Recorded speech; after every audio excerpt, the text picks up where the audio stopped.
Welcome back to my channel. So for today's vlog guys, gagawa ulit si Auntie Dal ng informational video regarding sa monetization during content ID disputes or pag-monetize sa panahon ng mga hindi pagkakaunawaan sa content ID. So sa mga baguhan, pasensya na kayo, medyo mabilis magsalita si Auntie Ja, pero gusto ko lang kasing bilisan natin yung pag-i-explain kasi medyo mahaba kung patatagalin natin. So makikinig lang kayong mabuti, lalo pa kailangan nyo to dahil mga baguhan lang tayo. Kailangan talaga natin intindihin ang mga bawat patakaran ng YouTube. So pag-monetize sa panahon ng mga hindi pagkakaunawaan sa content ID, pwedeng kumita ang mga video sa panahon ng pag-dispute sa content ID kung parehong gusto ng creator ng video at naghabol sa content ID na i-monetize ang video. Pwede kang mag-dispute ng claim sa content ID anumang oras.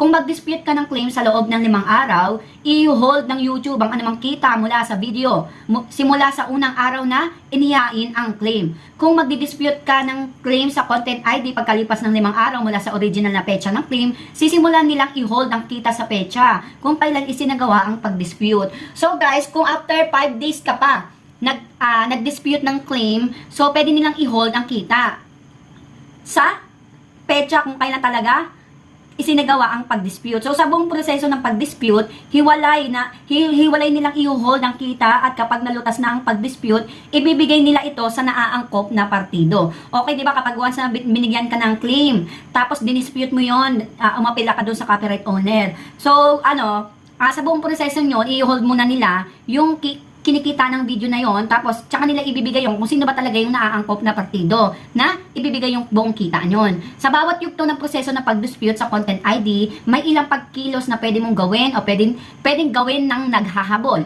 I-click ang bawat yugto sa ibaba para matuto pa tungkol sa kung ano ang mangyayari sa kita sa bawat posibleng pagkilos. So ito yon, yung paghain ng pag-dispute sa content ID, mga higit pang impormasyon tungkol sa proseso sa pag-dispute sa content ID, paghahain ng apela sa content ID, at higit pang impormasyon tungkol sa proseso na pag-apela sa content ID. So unahin natin to, yung mga bawat yugto, yung mga pagkilos na pwede natin gawin, mga posibleng pagkilos.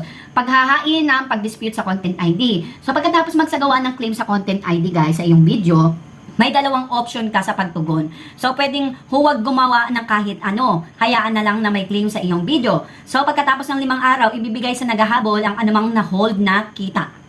Okay? Pangalawa, maghain ng pag-dispute sa loob ng unang 5 araw ng claim. Kung halimbawa is natanggap mo siya ngayon, nakapaghain ka agad ng dispute, patuloy na magpapatakbo ng mga ads. Okay? I-hold din nila ang lahat ng kinikita ng video habang sinusuri ng naghahabol ang iyong pag-dispute. Okay? Pangatlo, maghain ng pag-dispute pagkatapos ng 5 unang araw mo na nang ginawa ang isang claim. So, i-hold nila ang kita mula sa petsa kung kailan ginawa ang pag-dispute. Okay guys? Ayun po yung mga yung nakasaad sa paghain ng pag-dispute sa content ID.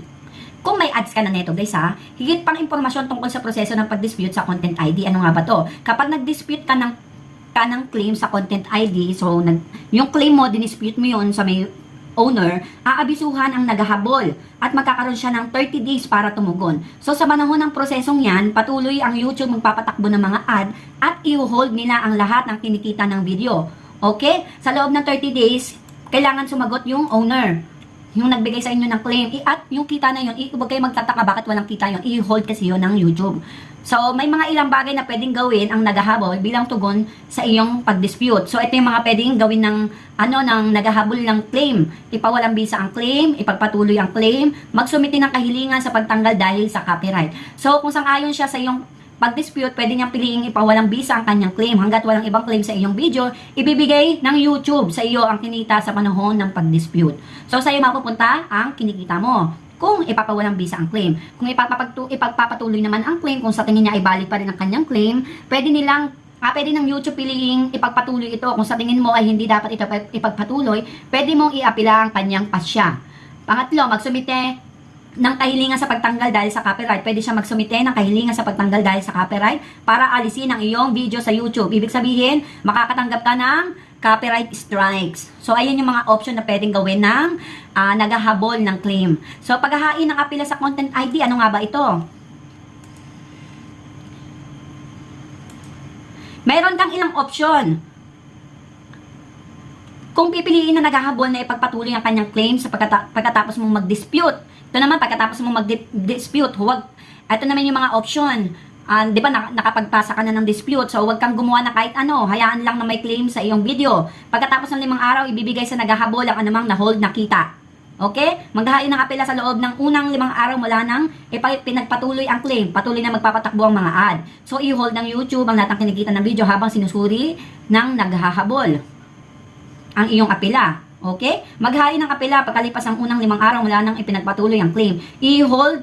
I-hold ng YouTube ang kita mula sa petsa kung kailang ginawa ang apela. So, higit pang, paulit-ulit tayo ha, yun na po yung nabanggit natin kaganina, inulit lang natin para mas maiintindihan ng mga beginner. So, kapag nag-apela ka ng claim sa content ID, abisuhin ang naghahabol, magkakaroon siya ng 30 days para tumugon. Sa panahon ng prosesong ito, patuloy ang YouTube magpapatakbo ng mga ad at i-hold nila ang lahat ng kinikita ng video. So, yun na nga, nabanggit na natin to kaganina. Kung tatanggihan na naghahabol ang iyong apela at magsusumite siya para sa pagtatanggal ng video mo dahil sa copyright, pwede kang maghain ng sagot sa notification. Ito yung sinabi natin kaganina, counter notification. Pwede ka rin maghain ng mga sagot sa notification anumang oras. Kung maghain ka ng sagot sa notification or counter notification in English sa loob ng 5 araw, pagkatanggap sa kahilingan sa pagtanggal, patuloy na i-hold ang kita hanggang sa malutas ang buong proseso ng claim.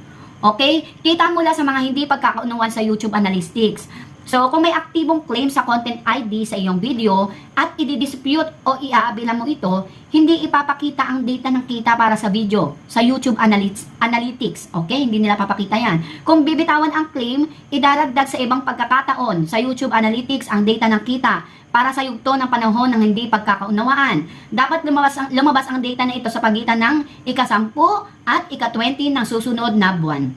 Halimbawa, bigyan ko kayong example. Sabihin natin nagdi-dispute ka ng claim sa content ID sa July 12 at nalutas ang hindi pagkakaunawan ng pabor sa iyo sa August 6. So, almost 1 month. May kita mo ang data ng kita para sa July 12 hanggang August 6 sa analytics sa pagitan ng September 10 at September 20. So, yung kabuuan ng kita na yan, mapupunta pa yan ng September 10 or September 20. Kung may access ka sa mga nagda-download ng ulat sa Content Manager, makikita mo ang impormasyong ito sa iyong ulat sa pagsasaayos. So, pwede mong piliing hindi i-monetize ang video habang dinidispute ito sa pamamagitan ng pag-off sa monetize sa page ng mga video ng YouTube Studio. Ito option lang to guys ha.